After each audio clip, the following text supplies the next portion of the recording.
Hi, I'm Stephen Vantassel. You're listening to Living the Wildlife, discussing all things related to vertebrate pest control as part of the Pest Geek Podcast family. This is the disclaimer for Wildlife Control Consultant and Pest Geek Podcast with Living the Wildlife Podcast.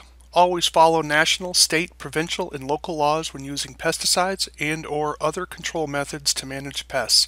Wildlife Control Consultant, LLC, Pest Geek Podcast, Living the Wildlife Podcast, Stephen M. Vantassel, or their or his affiliates are not responsible for followers' use of the information provided here. Hi everyone, Stephen Vantassel here, Wildlife Control Consultant, bringing you another episode of Living the Wildlife as part of the Pest Geek Podcast family. Hey, glad to have you on board. I hope you had a good week. I am still kind of running ragged a little bit, but I'm hoping for things to slow down here shortly. And then I've got one more business trip to do outside of the state, and then things hopefully quiet down a little bit more after that. Travel will be more recreational at that point. So I'm sure many of you are in the thick of your business season, so I'm glad you took a few moments out of your day, or perhaps I'm sharing your day here listening to the Living the Wildlife podcast. And so if you're wondering what we're all about, we're about providing technical information and interviews on a variety of vertebrate pest control topics. So our goal is to go beyond just simply, here's how you trap this, and go into some of the scientific, geeky details to give you a competitive edge over your competition.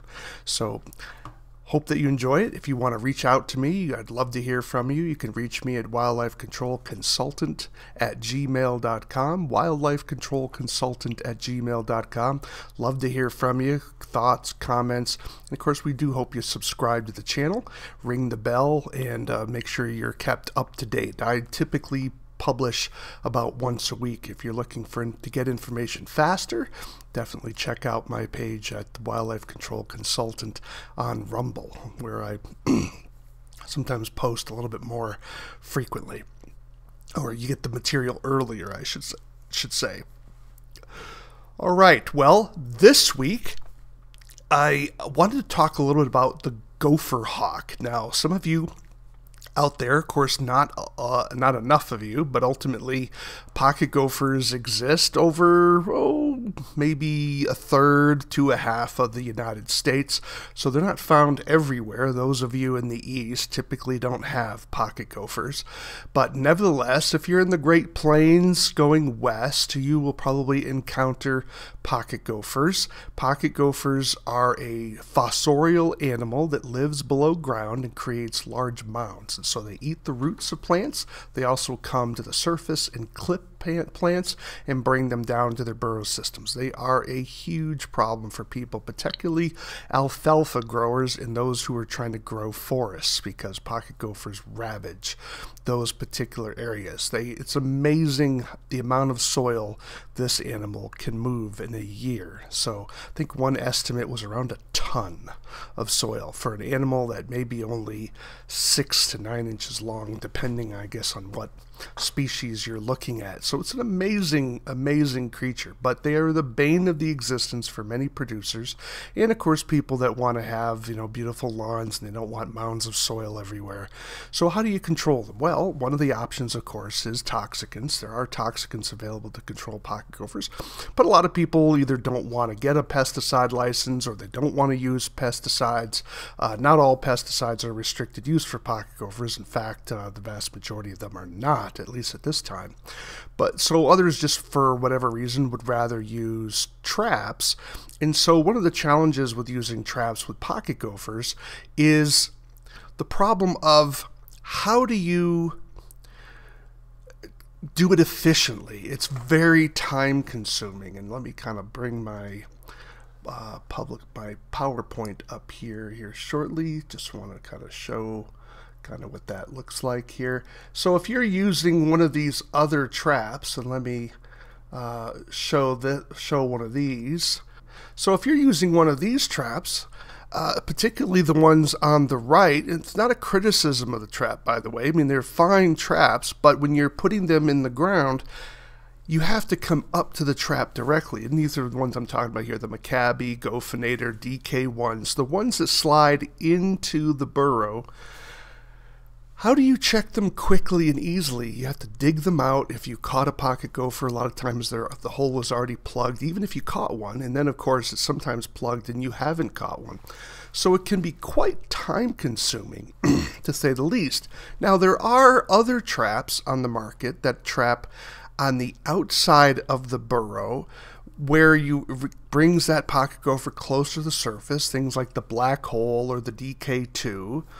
Those traps are available, and that is something, whoops, let me go back. That is something you have to consider, right? So, but whether you want to use those types of traps or not, I have used the Victor black hole on pocket gophers, not extensively, and I have caught one, I believe. You know, but it's still a little time consuming, because you still have to dig out the lateral tunnel, and that is time consuming. So you do save time in checking, because you don't have to dig out the burrow if you've caught something, right? And you could also check the traps fairly easily, but you still have to dig out the burrow. So is there a faster way of doing it? And this is where we get to the Gopher Hawk. Now, I'm not being paid for this, so don't think I'm being, I'm trying to just shill for the Gopher Hawk company. I heard about the trap in the past, but never had any real contact with it. And I had a producer here in the state where I live, and he invited me down, and I was able to spend a little time with him. And this gentleman has used this trap. I think he has around 15 of them or so, and he has cleared out his alfalfa field, essentially, of pocket gophers. Now, he didn't have a heavy infestation, but he still had, I think, 2 to 3 per acre. So he had a fair amount, and he was able to remove a lot, and he loves the trap. So I went down there and watched him set the trap, use it. He did catch one from the previous day, and I was quite intrigued by it, so I decided to purchase a couple myself. So what I have here, of course, is the box that it comes in. There's 2 of them here. I have the front and back here on the left. The trap in its complete edition, and by complete edition, what I mean is you get the trap. Here it is here. Okay, you get the trap, and you get the probe, and I guess I should call this the hole opener, and then you get the probe. And so you get 3 items in the trap, and this cost me, I think, $34.95. So it's not cheap, right? When you think of a DK1, for example, that may cost you $9, right? So you got to make sure that this is going to save you enough time, because time is money, right? So so if you buy the complete set, that's $34. If you just buy the trap, I think it's $25, and I think you can get some price discounts if you're buying like a dozen, things like that. So I only bought 2, so I bought 2 complete sets, so it was about $70, and that included shipping, I believe, so not too bad. And I was able to try it out. So just a reminder, you get the hole opener, and you get the probe, and you get the trap. Okay, all in that thin box. So I was able to check it out, and sure enough, what you're doing is you probe for the main tunnel. You find that main tunnel, and then you use the hole opener to wedge that opening larger, so that you can then slide in the trap, and then you set it. And the beauty of it is when it's in its sprung form, and I got it close enough to the camera so you can see that yellow bar. If you see the yellow bar, that means the trap has fired. So it will look like this, and hopefully there'll be a pocket gopher at the bottom here. And when it's set, it looks like this. So there's the opening where it's set. Hopefully I can kind of get that so you can see it. Okay. And notice there's that little wire in the middle. Hopefully you can see that. Let me get a little bit close. You can see that little wire in the middle that's kind of swinging. That's what the pocket gopher hits. And when that springs,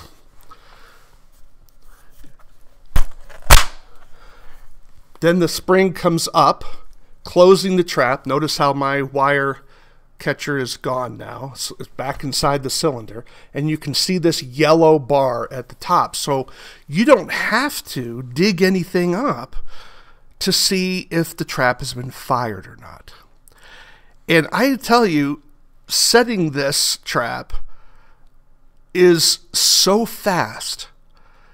Once you've probed the main tunnel and you open it up with the hole opener, set the trap, you're done in like under a minute. It is amazing. Where you'd be spending several minutes probing down to get that lateral tunnel down to the main tunnel, unless you're using a large shovel and trying to get to the main tunnel itself.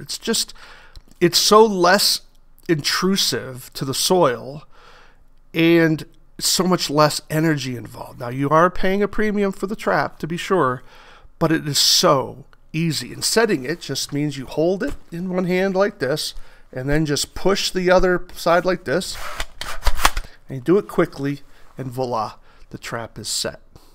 And when it fires, the rod comes up. Now, my one criticism with this trap is, if I wish they would do something different with it, would be I'd wish they'd turn this from yellow to like a blaze orange, because it's a little hard to see from a distance in terms of whether it's sprung or not. It can be that yellow can kind of fade out on you, and they need a more contrasting color there, in my opinion. And so blaze orange would have been one of those things. I guess you could paint it yourself if you wanted, but again, that's, more work on your part for a trap. You're already spending a fair amount of money. Now, my understanding is that you can buy parts for it in case some things break, and so that's kind of neat. And these straps, they call them straps, that's the part here, you can replace those. When I talked to the landowner that used them, he used them about a year. He says they're pretty durable. He was using them pretty well. But those of you that are going to be pros are probably going to do a lot more trapping than he is, of course. But nevertheless, they are replaceable, so you don't have to buy a whole new trap to fix them. And they don't take up a lot of space either, which is also kind of cool. Now, the other challenge with the trap, and that is sometimes if you are trying to open the hole with this particular device, the hole opener, it can be a little tough getting enough weight on the soil, especially if the soil is kind of hard and maybe things have gotten a little dry in your area. It can be a little hard to kind of probe that through to get down to the main tunnel.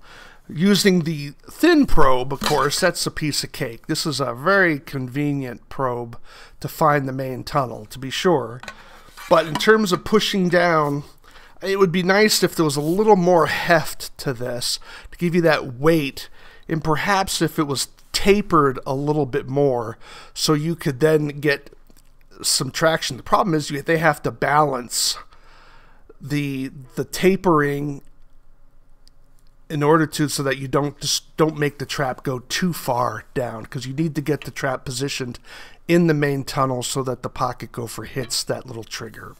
So it's a fine line there, but maybe something a little more heft, or perhaps you can build something maybe with a footrest so you can get your weight behind it to get down into that main burrow. But other than that, I'm almost 250 pounds. And it took a little bit of effort for me to push in a little bit. I could do it, but if I had to do it a lot, it would wear on you a little bit. But again, so wouldn't digging. So pick your poison, so to speak. So if you haven't heard about the Gopher Hawk and you're looking for the possibility of a more efficient way of trapping pocket gophers, I'm going to just sort of turn you on to this particular trap because I was impressed. I had the chance to use it myself on a location, and I just had the 2 traps, and there was only one real pocket gopher system in these 40 acres, I guess, that we might have looked at. Maybe it was a little less. And historically, they've had a lot more pocket gophers, and I actually caught one there several years ago. But when we went there recently, there was we found the one spot. So we're like, all right, well, we're going to try to trap it. Caught it the first night. So woohoo, that was great. But nevertheless, I'm still impressed with it. I would have liked to have had more, better options for trapping. But nevertheless, it worked, and I'm just going to encourage you to probably check it out if you do a lot of pocket gopher work and you're looking for a more efficient way of getting the job done. It's probably going to be worth the $35 to use this particular trap and to save you a lot of time and still get the job done. Plus, it's harder for a lawnmower to go over this, to be sure, right? Because it's sticking out of the ground. Now, if you're dealing with crops where you're dealing with alfalfa that's going to be growing up, you might want to get another board, some lathe sticks, and then have those hammered in next to the trap as well, so that you can find the trap if the alfalfa grows too tall. But for most of you working with mowed grass, this is all that you're going to need. Make sure you follow the same practices, good practices of trapping like you would for any other trap. You want to trap fresh mounds. You want to be sure you're using enough traps. You want to make sure that you're at that main tunnel, because you're not going to trap the lateral tunnel with this. This is a main tunnel trap, which is another advantage over trapping the lateral tunnel, for example. So I am a fan for my limited experience with it. Love to get your thoughts. Of course, you can reach me at wildlifecontrolconsultant@gmail.com, wildlifecontrolconsultant@gmail.com. And I'd love to hear what you think about it, whether you like it, whether you hate it. Definitely tell me why. I would love to hear your thoughts, and maybe even have you on the show to talk about the trap if you love or hate the gopher hawk. Just a reminder, I am not being paid for this particular quasi-endorsement, I guess, for lack of a better word. Yeah, I guess it's an endorsement as much as my endorsement's worth anything. I think it's worth other people's consideration to see if it fits into your business model and for your thoughts. I do think that pocket gopher traps are like guns. You may have a gun that's just one that you like better than another gun, even though someone else may like a different gun than you like, but you're both able to do the same job. And I think pocket gopher traps are like that. I think that once you develop a familiarity and a comfort with them, that's what you're going to stick with, and there's nothing wrong with that, right? So just giving you that option, something for you to think about to see if there's a way to make pocket gopher trapping more efficient. And when you make it more efficient, you can either lower the cost for your client or improve your own bottom line, or both. So depending on your situation. So, well, thanks for listening. You've been listening to Living the Wildlife as part of the Pest Geek Podcast family. Do check us out both on YouTube and, of course, Rumble, and subscribe to the channel. Do tell me what you think. Again, that's wildlifecontrolconsultant@gmail.com, wildlifecontrolconsultant@gmail.com. Would love to hear from you, thoughts, suggestions for shows, and even criticisms. We'll take that as well. And you've been listening, of course, to Living the Wildlife. Why do we call it Living the Wildlife? Well, because we want you to live the wildlife, not be the wildlife. Take care, everyone.